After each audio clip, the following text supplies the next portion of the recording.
Hi everyone, Tony Tonkin here from our channel, Wise, Witty and Weird. Glad that you could be with me today for me to have this brief and exciting chat with you about the right wing and how it is that the right seem to be a wee bit confused by someone like our friend and mate and buddy, the President of the United States, Mr. Biden.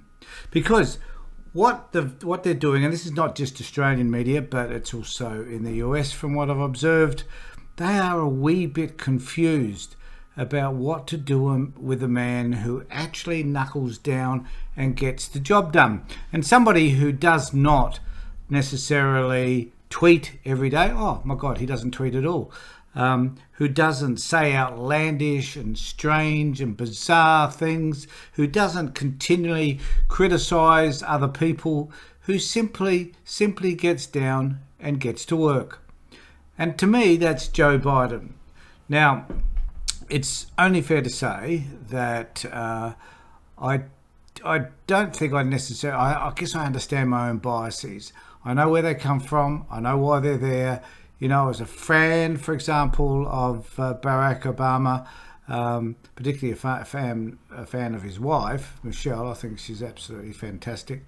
And I was a fan of them because they expressed intelligence. He was the first black African-American to be appointed to that role, and that I believed he was a good person. And I need to say that it doesn't matter whether on your right or left. If you're a good person, if there's a sense that your intentions are good, then you're more likely to get my support than not. And I would like to think that in general, that was the way people view politics. Now, most people are skeptical of politicians, and I understand that.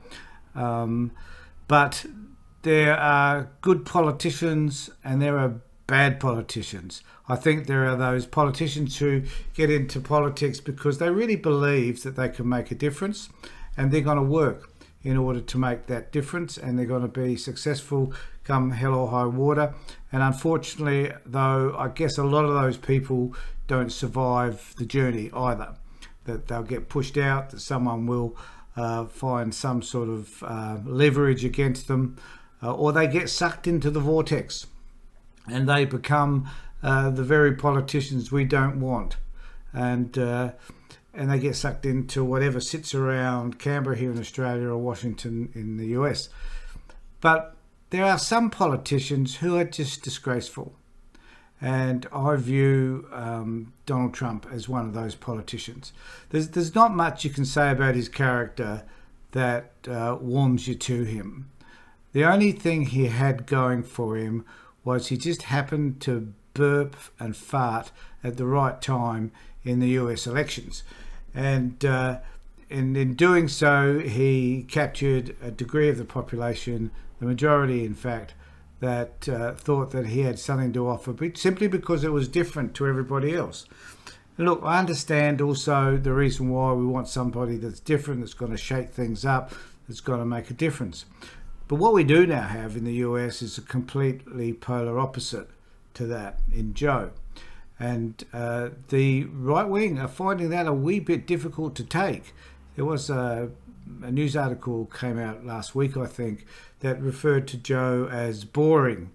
And somehow, because he was boring, that was a negative for Joe. And I think in my life, I'd much prefer someone with the authority of a president or a prime minister to be boring but doing the job than I would someone who's outlandish and who can't do the job. And the United States has already had that. Here in Australia, we've had similar prime ministers, I guess, over the years, but nowhere near like what the US has had. And so I'm interested in how do we as Australians interpret what's happening in the US? We're not normally as divided as the United States. We have issues that are divisive. I won't dispute that. And some of them are about race, in fact, and certainly some of them are about immigration. but in the US, the divide is just so blink and wide. But when I find an Australian journalist, so he calls himself, and the rest of his crew talking negatively or in ways which, are completely unhelpful, and that it is simply a criticism of a personal flaw that someone might have, then I find it abhorrent. Such person, though, is Alan Jones, who, and I've got a video clip of his here, which I'll run partway through. It's not very long anyway, where Jones criticises Biden because of the way he may conduct himself in front of a teleprompter. Then we had Trump, who simply didn't know how to use the teleprompter anyway, found it difficult to read the teleprompter because he has trouble reading, period. And then as a result of that would go way off track and say some of the most outlandish comments you could possibly ever hear. Some of his comments are so outlandish that they actually cost lives. And, the most obvious example of injecting yourself with some sort of disinfectant. So he did stupid things, and we all know that. I mean, they were just for all of us to see. And yet the right wing here in Australia doesn't seem to want to criticise him for any of that stuff. Never did when it happened. Probably went out and injected themselves with disinfectant anyway. And they worship. So they tend to worship the ground that this bizarre man walks on. And I don't understand that because, most people will see that someone like Donald Trump has very little to offer in terms of a sense of humanity, and yet Biden has a greater understanding of suffering and emotional pain than most people on this planet do because of what he's experienced throughout his life. Yet he's the one that gets targeted. So this is some of the stuff that Alan Jones says about him, and I'll just interrupt it along the way just to give you some further insight. The weak leadership in America. And we're now seeing the consequences of this around the world. Myanmar, Hong Kong, Taiwan, and I will say something later about France. President Biden addressed a joint session of Congress today. This bloke is without shame. He hailed the COVID-19 vaccines distributed across the United States as a dose of hope. That hope, Mr. Biden, was launched on Trump's watch. Trump ordered millions of vaccines before anyone thought of it. Only last week, Biden was telling the world in a virtual summit on climate change, and note. So here we have him saying that Trump ordered all these vaccines. And look, I think there is some credit that is due to his organisation, to the administration. I think putting in an order for something is no big deal, with 350 million people in that country, it was going to be a big order, and someone needed to put it in. And to be able to, Pfizer were the first people to put up their hand, and he went along with that and said, fine, fabulous, let's order that stuff. He had very little to do. In fact, there's some indication, I think, that the US government paid very little, just a few $1 million, to assist in the development of the Pfizer vaccine. I mean, Pfizer were going to develop that anyway. It didn't matter whether they had help from the US or whatever, but they were going to develop because they could see that there was an opportunity here for them to make a bucket load of money, which they clearly are doing. Good for them. Don't object to that. But what I do object to is this notion that somehow Trump miraculously could see the way forward and went off and developed this vaccine. Because the reality is, this was the man that said it was all a hoax. So if Trump had his way, my guess is that the rollout of the vaccine in the United States would have been very, very slow, even though he'd ordered so much of it. There would have been so many on the right suggesting to people that just like the election was not won by Biden, but was a hoax, and it was stolen from him. Instead of that, there would have been more of this sort of disinformation coming out about the vaccine, which would have meant more and more people would have chosen not to have taken the vaccine. The reality is that in the US, there's an uptick now of the number of people that are taking the vaccine, because there's not all these people like Trump yelling in people's ears through the media and through Twitter to convince people otherwise. So we have a completely different ballgame. This is a different ballgame. We were not able, I guess, to go back and just imagine what that would have been like if Trump had been there, because it didn't happen. But I can assure you that perhaps it would have been pretty damn horrific. So let's watch how he talks about climate change. Only one, but the world's biggest polluter, if carbon dioxide is pollution, is China. They're promising net zero emissions by 2060, 10 years after our commitment to 2050, when our economies will be trashed. China will reign supreme using our cheap coal. So, a week after the virtual climate summit, Biden had no direct condemnation today of China's pollution or military aggression. What he said was, quote, "In my discussion with President Xi, I told him we welcome the competition." What the hell's that about? "We're not looking for conflict," unquote. Well, of course, there will be no conflict. So this is the other part of this that fascinates me, is that if Alan Jones and Mr. Murray and Mr. Kelly from Fox News were running this country, we would be living in a utopia. Firstly, we would be battling and fighting against one of the strongest nations on this planet, who wouldn't think twice, perhaps, if really encouraged, to blow us up and get rid of the Americas as well, and build a world that's basically the Chinese Communist Party.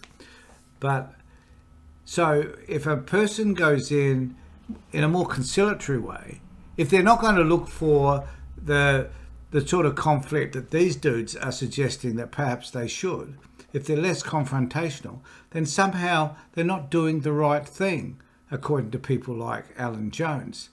Now, I wouldn't say that Alan Jones is the greatest ambassador for this country at all. In fact, I think he's horrific. The fact that there are people around this country and maybe across the world who watch this crap is somewhat disappointing, even though I must confess I have watched it myself, so maybe I can argue that I'm disappointed in me. But the reality is, though, that most of what these guys say is because they're locked in this bubble of complete disbelief that they, at the end of the day, lost their man in Washington, Mr. Trump, who tended to offer them whatever it is, and I don't know what it is they expect. You know, the sad thing is, people like Jones and the others are not stupid. So I often wonder, who are they playing to now, then? Because clearly it's not Trump, right? So could it be Murdoch? Could it be that they wish to influence us in such a way that we eventually will develop some sort of American state here, even though I guess to some degree you can argue we already have, but we would become more presidential in the way we manage our affairs. And so I actually think that they're trying to gather traction around an issue which actually is dead. It's dead and gone. Trump, in the years to come, will just vanish out of the system, and then people will move on. Someone will step up, want to become president, and I think that even if Trump put his hat into the ring, that someone would step on it and kick it out, because that base of his, which is 33%, is not going to go anywhere.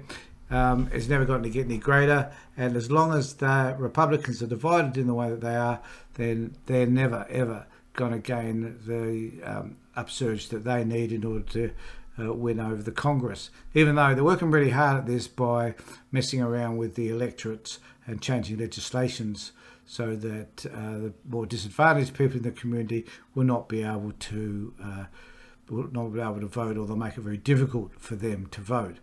And I just think, I tell you what, I think that America, you can argue that Russia and a lot of the Latin American countries and certain countries in Europe, and certainly countries in Africa, are autocratic. But I think there's an undertone of autocracy within the American psyche. Now, not all of them, I agree, but to a large extent, there is this sense that they need to overthrow the government. The sedition and on the 6th of January and everything that followed really was an indication of where so many of them perhaps think. Ironically, the election of Biden indicates something completely different. But there is a tendency to want to disrupt. There's a tendency towards racism and secularism, and there's this desire to rip apart whatever it is that they have, and to fight for a value and a right that disadvantages so many other people, in fact the whole population. I won't get too much into the weeds over this one, but the issue around guns in the US always amazes me. I think I saw a stat the other day that said 90 people die a day in the US, which is something I find horrific. We wouldn't have that many, well, we have a much smaller population, admittedly, but we wouldn't have that many people a year anywhere near it. Even though we do have 50 women, we have a woman dies every 9 days in Australia at the hands of her partner, but that's rarely about guns. That's about just being brutal and killing women through a whole lot of horrific ways. But in the US, though, they try to hold on to their rights at the same time as they're taking the rights away from other citizens who are generally less powerful than themselves. And I think that's horrific. And so, who knows what's going to happen? All I know at the moment is that Joe Biden's a relatively decent bloke. He certainly has I haven't seen any interviews with any of the secretaries within his cabinet where you can think, well, this dude really doesn't know what he or she's talking about. And they seem to have their finger on the pulse. They have people of quality doing the job that they should be doing, as opposed to Trump's, the group of grifters that came through with Trump. So things are looking different. I just want to sort of finish off with this last point, because I think here he starts talking about the fact that he's not very good in front of a teleprompter, and this is a point I mentioned earlier. Weekend when he wrote, quote, "There's been the militarisation of the South China Sea, the bullying of neighbours, even India, the trade boycotts against Australia, the abrogation of the One Country, Two Systems Treaty on Hong Kong, the mass internment of the Uyghurs, and most dangerous for the wider world, the growing belligerence towards Taiwan, a liberal democracy of 25 million people that should not have to submit just because it was part of China more than 100 years and 2 world wars ago," unquote. And of course, China is militarising ports across our region. It's invaded Taiwan's airspace. What did the leader of the free world have to say in his first address about any of that today? Nothing. And no mention of Israel, with reports in the last 48 hours that former Secretary of State John Kerry, now Biden's climate change czar, dished details of covert Israeli actions to the Iranians. And you mean to say this bloke Biden isn't cognitively delinquent? Have a listen to this, the President of the United States of America. We have to do more than just build back better. We have to build back better.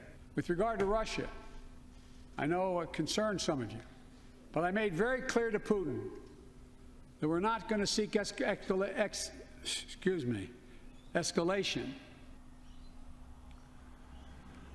Putting Biden in this position of leading the world's democracies is elder abuse.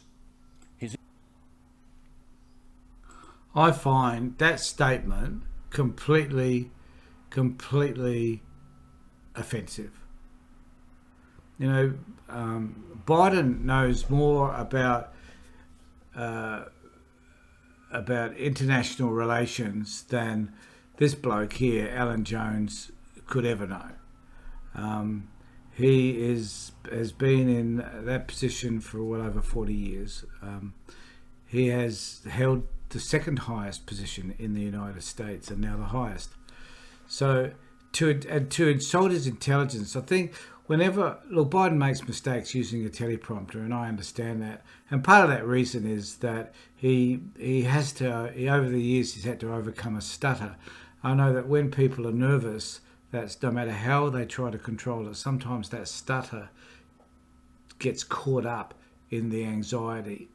And so there will be times, I think, where Biden does tend to lose track of where he's at because he's too busy trying to control what's coming out of his mouth. I just wish Trump had learned to do something similar to that, and he probably wouldn't have said half the stupid things that he said. But later on, Alan Jones goes on to talk about how someone should tap him on the shoulder and tell him to leave. The man's been there just over 100 days. Already they're making these statements, these bizarre, stupid statements. Why wasn't Jones talking about tapping Trump on the shoulder and telling him to leave after some of the most bizarre and stupid comments he made about Mexicans being rapists and a whole host of other things when he was running for the election in 2016? You know, at some point, we have to make a stand against the likes of Alan Jones. I would never have the opportunity to debate him, thank God, because I probably wouldn't accept it even if I was asked. But we have to make it clear that there are good people and there are people who are not so good. Biden's one of the good people. Trump's one of the bad people. You know, the only interest Trump has had and ever had is in himself. At least with Biden, we have the sense that he's working for the people, not for himself. He's already accomplished most things that he needed to accomplish in his life, and he's lost some of the most important things in his life, including his wife, a daughter, and a son. And I can't even imagine what that is like, what that grief is like. But I do know why he keeps referring back to it from time to time, because that informs him about who he is and how he needs to behave within this role. But the right are going crazy over the fact that this man actually has a sense of morality, and they don't know what to do with that because it conflicts so much with their own sense of immorality. Thanks everybody for being with us, really appreciate it. If you could just subscribe to the channel and ring the bell, that would be great, and I'll catch you next time on Wise, Witty and Weird.